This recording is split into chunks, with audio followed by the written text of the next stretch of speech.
Welcome to 10-Minute Physiology. In today's video, we're going to be talking about how neurons are structurally classified in the central nervous system. So with that, let's give it a go. So how are neurons structurally classified?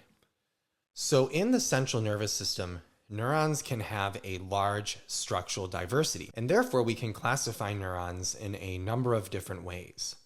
The first way that we're going to look at is through the number of processes extending from the cell body. The second way is going to be with dendritic geometry. And then the third way is going to be with axonal projection. So with that, let's start with the number of processes extending from the cell body. So there are three general classifications of neurons based on the number of processes.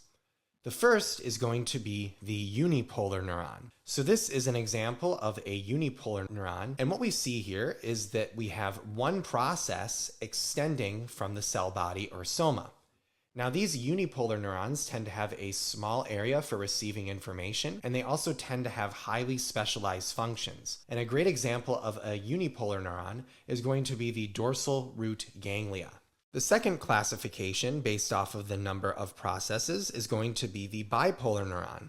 So this is an example of a bipolar neuron, and what we see here is that we have two processes extending from the soma. Now bipolar neurons also have a small area for receiving information, and they too have highly specialized functions. And a great example of the bipolar neuron is going to be the retinal bipolar neuron. And then the third classification is going to be the multipolar neuron. So multipolar neurons have multiple processes extending from the soma, and they also have a large area for receiving information from other neurons. And most neurons in the brain are going to be multipolar neuron. So these are going to be the three classifications of neurons based on the number of processes. So now let's look at the second way in which we can classify neurons in the central nervous system. The second way is going to use dendritic geometry. So based on dendritic geometry, we have two general classifications of neurons.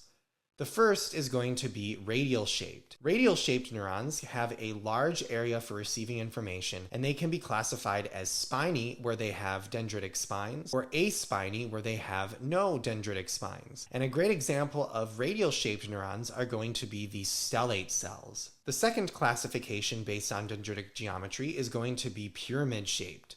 So pyramid-shaped neurons have a large area for receiving information, and all pyramidal cells are going to have spines. And we see right here that we call these pyramid-shaped cells because their dendrites are sort of oriented in a pyramid shape.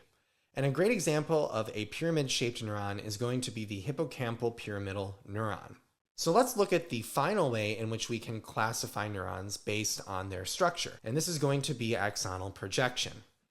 So in general, we have two classifications of neurons based on axonal projection. The first is going to be the projection neuron. Projection neurons are neurons with long axons that connect with and affect other parts of the nervous system.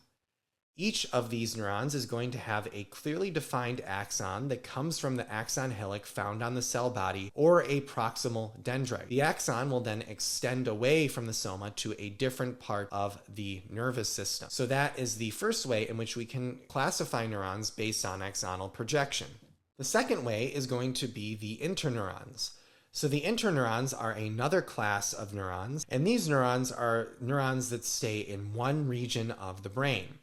So these neurons tend to have short axons, while others are anaxonal. In other words, they have no axon, and they tend to affect only nearby neurons. And a great example of an interneuron is going to be the retinal bipolar cell.